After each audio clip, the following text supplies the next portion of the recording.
Margaret, it really is great to have this opportunity to talk with you. Thank you. Well, there's a little saying that behind every great man is a surprised woman. Have you heard that one? I've had loads of variations on the theme, some of which I cannot repeat here. No, I can imagine. I do get the sense.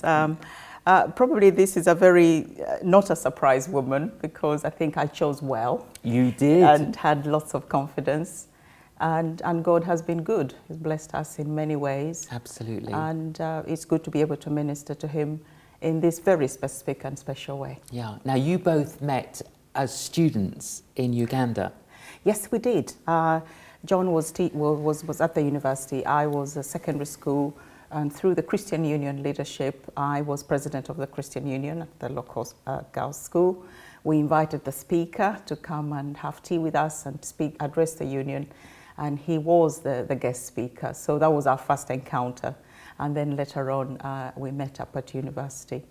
And after that, the rest is history. So I married a potential barrister, a law student, and I was studying literature at the time and went on to teach. So were you brought up as a Christian, Margaret? I was, yes, I would say. My parents were church-going, regular church-goers. But looking back, I don't know whether that sort of seed of the Holy Spirit had really sort of taken root in the soil, but they were very encouraging of us to go to church as well. And I was sent to a boarding school because in Uganda at the time, the best schools were missionary-focused schools. And through the missionary teachers, I caught something quite attractive. There's something quite winsome about them. The Gospels talk about the winsomeness of the early church attracted more people. There was a winsomeness about these ladies, teachers, something attractive. And I found that drew me into trying to find out more as to what made them so joyful, so happy, and so peaceful. And so they introduced me to meeting this friend Jesus, yes, who obviously was the power behind it all. I was age 12, and in a sense, I understood it at the time as best as I could, but in time, it meant more, and I have grown through that. So, and I was the first person in my family, I'm one of 10, who came out and saying, I've become a Christian. Yes. And everyone, Dad said, oh, this is a teenage moment, she will outgrow it. But then over time, every member of the family did come to embrace the Christian faith in a more vibrant and meaningful and energetic way.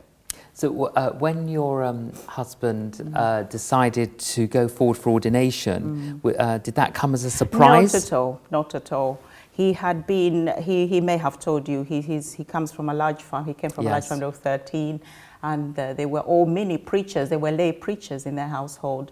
Dad and Mum had a church of their own, and all the children scattered on Sunday morning after prayers to go and lead their churches. Yes. So he was a natural evangelist, and therefore when he left the legal profession to join the church, it didn't come as a surprise. No. And then over the years for you, Margaret, obviously there was a season when you were a full-time mother. Yes, I took time out when we came to the UK in Cambridge, where he was studying, took time out to raise a family. And then when the children were secondary school age, it became possible for me I wanted to do something other than being a mother at home. And the opportunity came and I applied for jobs. And then I joined the Church of England Secretariat, helping to select future clergy for the church. And how long did you do that for? About 12 years. Wow, that's quite a stint. It was a stint, but it was quite varied. So although there was a clear format as to the routine of one-to-one interviews, psychometric testing, personal inventories and presentation, I was facilitating the candidates who presented at the conferences to present themselves as best as they could, but also the assessors, training the assessors, getting them up to task, making sure they were doing the job properly and writing up all the reports. So although the format was the same, the people were different because each person was exploring, seeking to know whether God is really calling them to ordained ministry. And we got all sorts, and we still do, and that's the richness of the Church of England. People come from different walks of life. You meet a market stall holder alongside a consultant with 3 degrees. Yes. And around one table, also asking the same question, is God calling me to ordained ministry? Yes. So I found it a huge privilege and an honor to be part of people's vocational journeys of wanting to know where God is calling them to be and to become. Absolutely. As leaders, future leaders for the church. And then after that, you laid that down Yeah, in order to... 12 years on, I thought, I've done this, this is just about right. I better move on for my own personal development and well-being, but also for the well-being of the team I had been working with. So I touted my CV into the private corporate world, which is a deep step to take. So I was taken on by a leading executive search firm called Odgers, and they took me on as a consultant.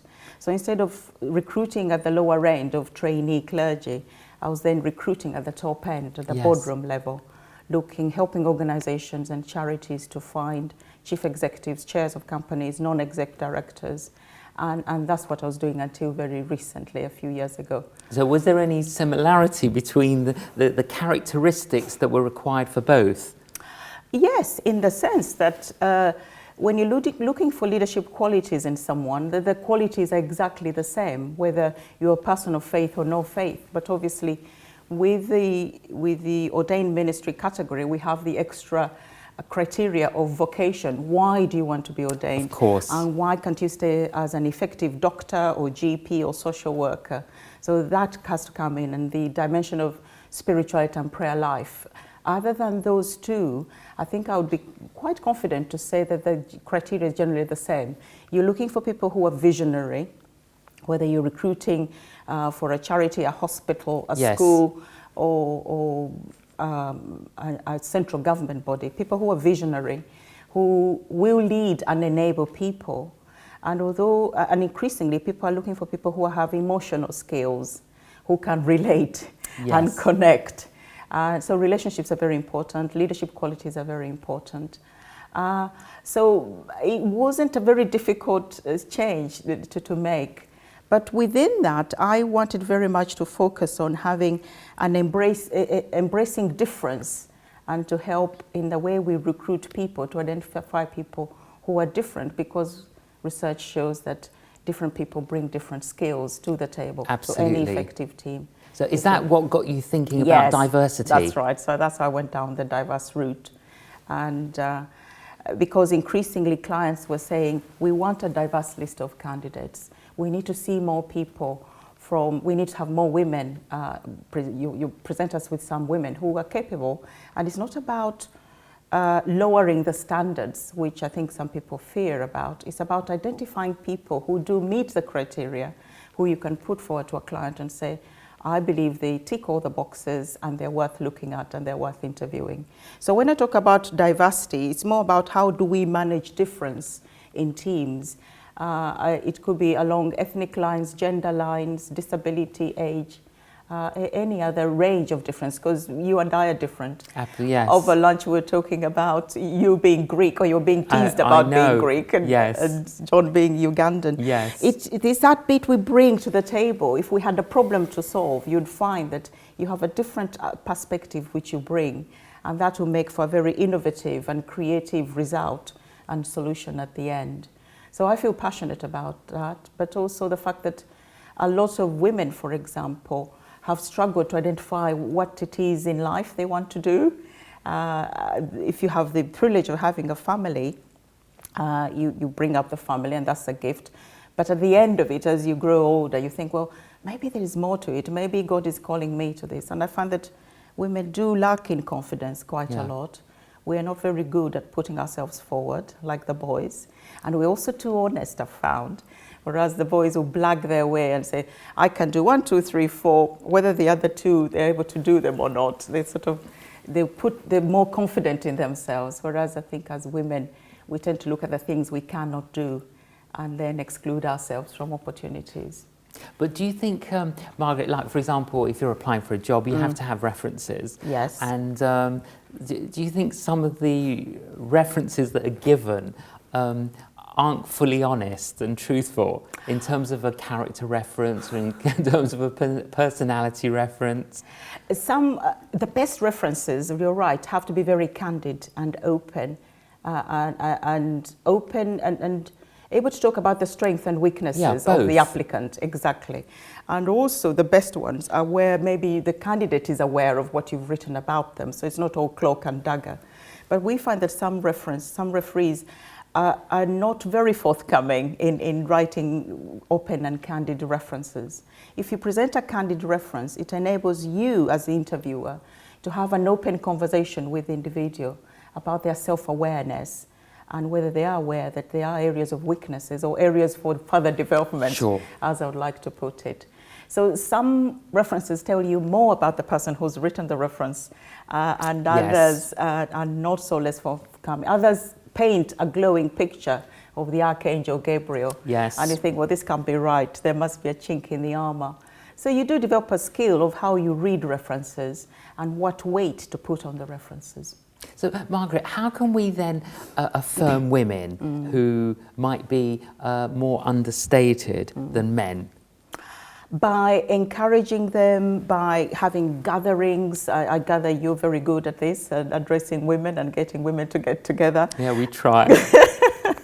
You're doing an excellent job. Through mentoring, I think, if you probably the reason people are not putting forward is they can't see anyone who looks like them in a context. That happened quite a lot with some of the banks. Some people were saying they won't bank their money there.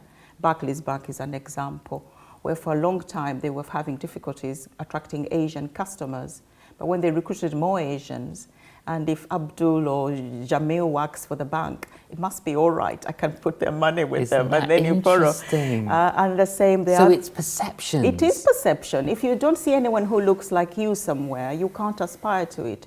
So having mentors, talking to women who've been through the journey, and taking under their wing, identifying people with potential to take them under their wing is absolutely crucial in instilling confidence. So mentoring is very good. Support networks, because I think men are better at networking and they do that quite naturally, whether it's at watering holes or on the sports field. But women have other, call on their time is slightly different. And if you left work, the chances are the boys will go off somewhere to a watering hole and you go home because you got to pick up a baby from school and so on. But they too need their own networks. And I think women need to be better networkers at doing that. And thirdly, they need to be confident in believing in themselves and putting themselves forward. If a boy and a girl did something really wonderful, they'll come in, the boy will come in very excited and say, daddy, daddy, look what I did. The likelihood is that the girl won't. I think we hold ourselves back and we don't want to blow our trumpets. So there's a whole stack of things we can put in place. Having said that, there is a whole issue about institutions and how processes can inadvertently rule out some people. Yes. Because if you're a manager, the chances are that if you're a recruiter or a manager, you tend to see people and recruit people in your own image unknowingly, and people who will not rock the boat. Leaders and managers tend to be very risk averse, that's what I find, for all sorts of reasons, and that subtly can influence the decisions you make, can influence the people who make the long list and the short list, and subsequently the people who are appointed at the end. So there's a whole raft of things we can do to help minimize, to help people to face up to their unconscious bias, because I think we're all biased, black or white, old or young, red or yellow. We all hold biases because this is a natural instinct of survival and discriminating from right and wrong. But it's when those biases slip into unconscious, then conscious discrimination at the end, that then becomes quite serious, because you exclude people because they're not part of your in-group. They become the out-group. So it's interesting. There's a whole lot of psychology about how we choose people and who makes it.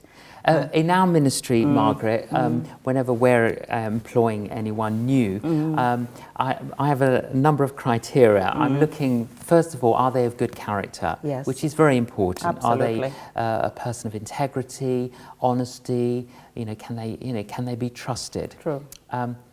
But it's not just good character. No. Are they competent? Yes, yes. Can they actually do the job? Because I think sometimes we might like somebody, yes, but they may not be able actually to do the job. Yes. And then thirdly, is there chemistry? Because they might be able to do the job, yes, but is there a good chemistry right, that will make them fit in the team? And fourthly, are they courteous? Right. Now, from my observations, Margaret, I find that Britain is rude. And we're cultivating rudeness. Waiters and waitresses are rude. Yes. People that you deal with in shops are rude. People you deal with in banks, they're rude. Why is it that we're not courteous and polite? Is it because we're not, parents haven't taught their children? It's a whole host of things. It could be largely parenting. It has a lot to answer for. And that's why it's important we now, as a church, begin to focus on parenting.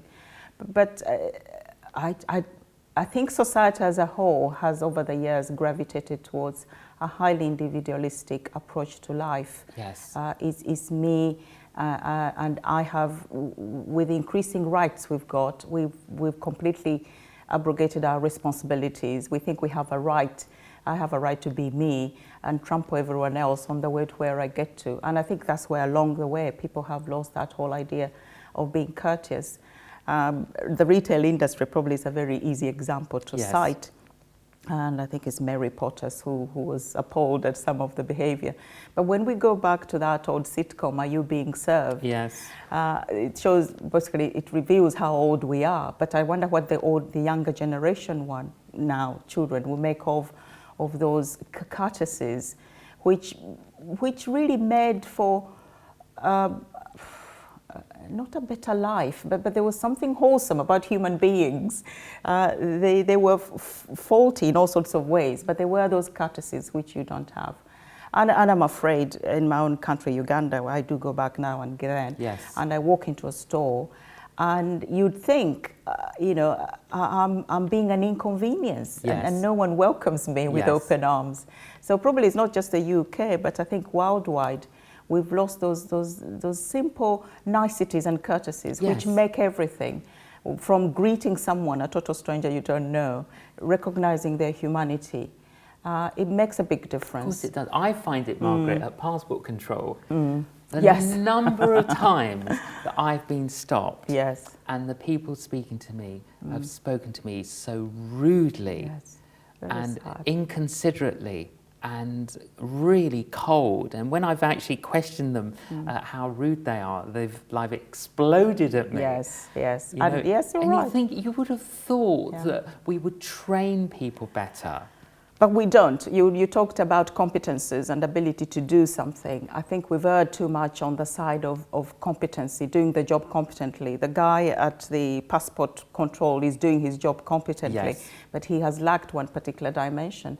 And the same as doctors. We may get doctors who attend to us very competently medically, but if they don't have that so-called bedside manner and courtesy, whatever they're telling you washes over you, and it doesn't lead to your healing and wholeness because you're all wound up inside and thinking in the way in which they did it. It's sadly it's lost. And maybe I don't know whether we can teach that as we teach parenting classes, whether we really ought to revisit those, and whether the church has a place to play in helping to recover those courtesies and humanity. Yeah, well, you would have thought, Margaret, wouldn't you, that the church would be a model for some of these characteristics? Sadly not, because the church is made up of fallen human beings, and they're only there. They are the people who have acknowledged their sinfulness and fallenness. That's why they're part of this thing called the church, and we need to recognize they're human, they're fallible.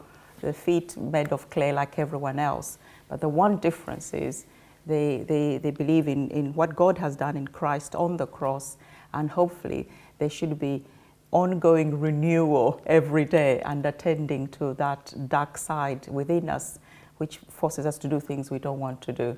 So you think the church would be a model, but sadly we need to be realistic. Having said that, we need to continue to aspire to be the best, really, to model best practice, as they say in the jargon. Yeah, to model. We've got to model best practice, and I think we can sort of castigate everyone else, but we've got to start somewhere, and it all starts in the home and in the church, and then in the community. But taking that phrase, Margaret, you know, to model, the thing is, maybe we don't have good models to follow. And we've seen so many bad models. We think that the bad models is normal. I don't know. I think quite a number of us must have had good models. I think as a parent, I hope I've done my best.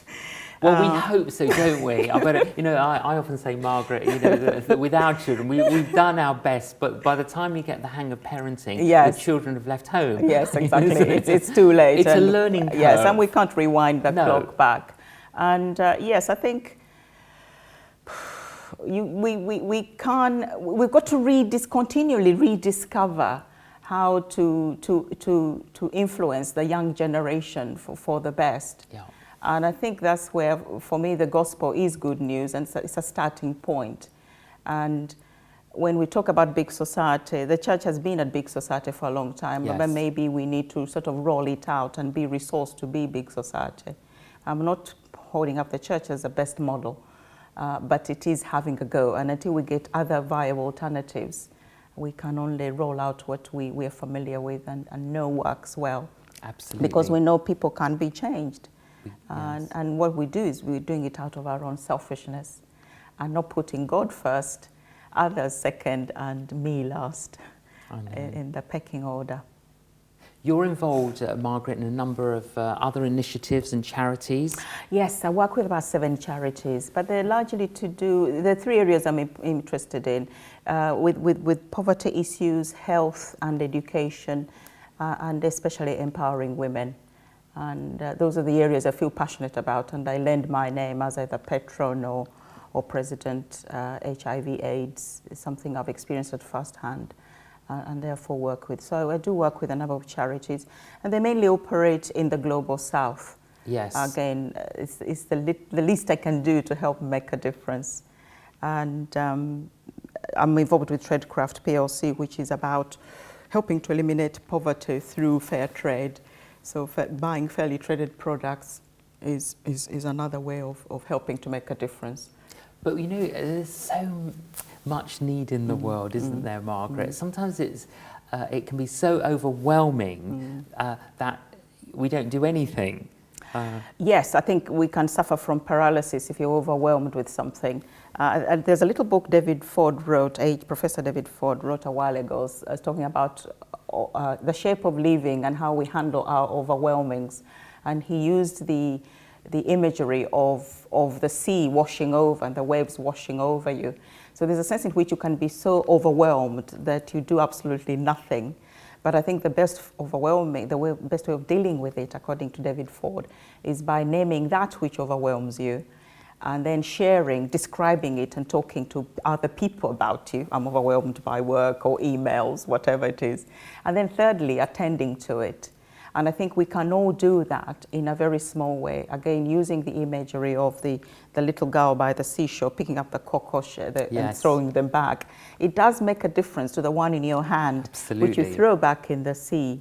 So yes, we can be overwhelmed, and the media is very good at overwhelming us. We can be bombarded by knowledge, by information overload. We can be overloaded by poverty. And when we look at, we only need to watch the news just to see how terrible it is. But by being engaged and involved with at least one aspect of that, we're in the end hoping to make a difference. Absolutely. Well, what would your message be to the church today, Margaret, from your experience, from all that you do with diversity and all that you've understood? What would you say to the church we need to do or change or rethink? I think I have a message for the church, but also for church leaders, is that we need to maintain the vision and regain our first love of God and forever be working and refreshing it. So maintain that what it is we were drawn to in the first place and see how we can keep it renewed and fresh. But also to reach out in an active and engaging way with others and enable others to be church. Because church is not just me, church is everyone else. And I think leaders have a very key role in helping to regain the vision and keep that vision alive, but also to help people to engage with that vision of God making himself known to us in Christ and loving us. And if he loved us so much, the least we can do is love back. So renew your love with God and keep that afresh and renewed, and then reach out in faith to try and help make a difference. And how do you see the future, Margaret? What are your hopes, aspirations, expectations?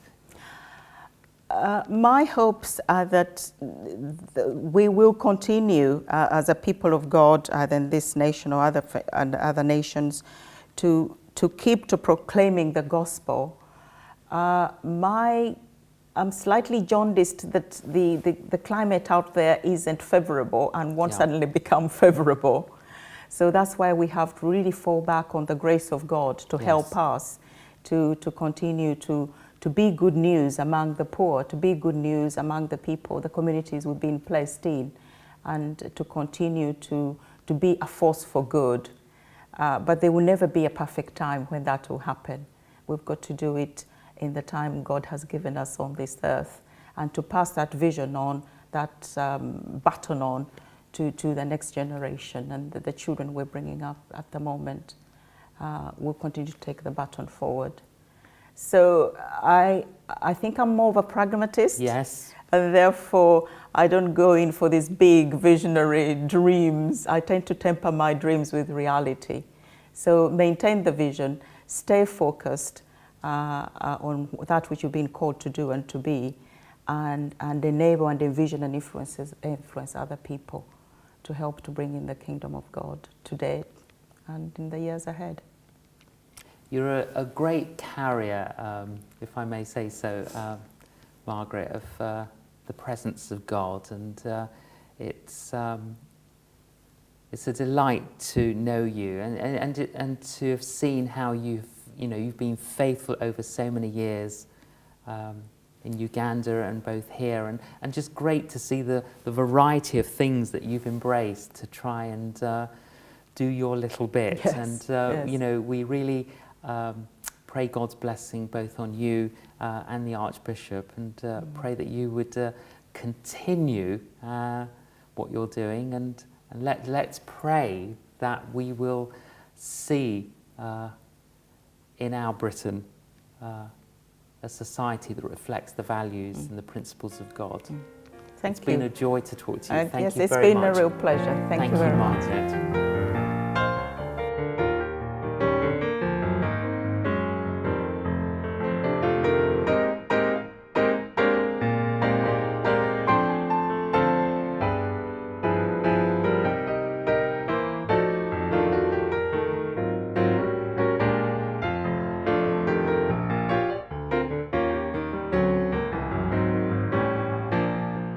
Hi, I'm J.John. I support compassion, and compassion supports facing the Canon. Please enjoy the film.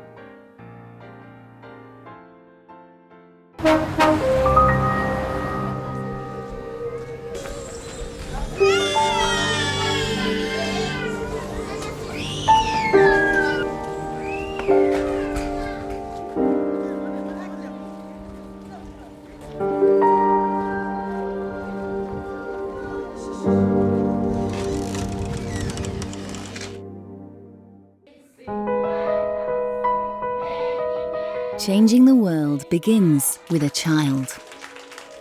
This is Moses. He lives with his foster mother, Mary. She found him left for dead as a newborn baby on a garbage dump.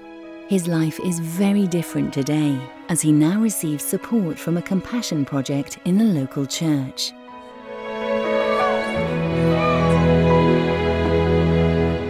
Compassion offers each child they serve the opportunity to learn about Jesus and receive regular Christian training, educational opportunities and help, healthcare, hygiene training, and supplementary food where needed. Together, all this empowers Moses to take his place in the church and the community, and to show others the way to break the cycle of poverty. It takes just £21 a month to change the story for a child like Moses. If you want to change the world, it begins with a child. It begins with you, and it can begin now.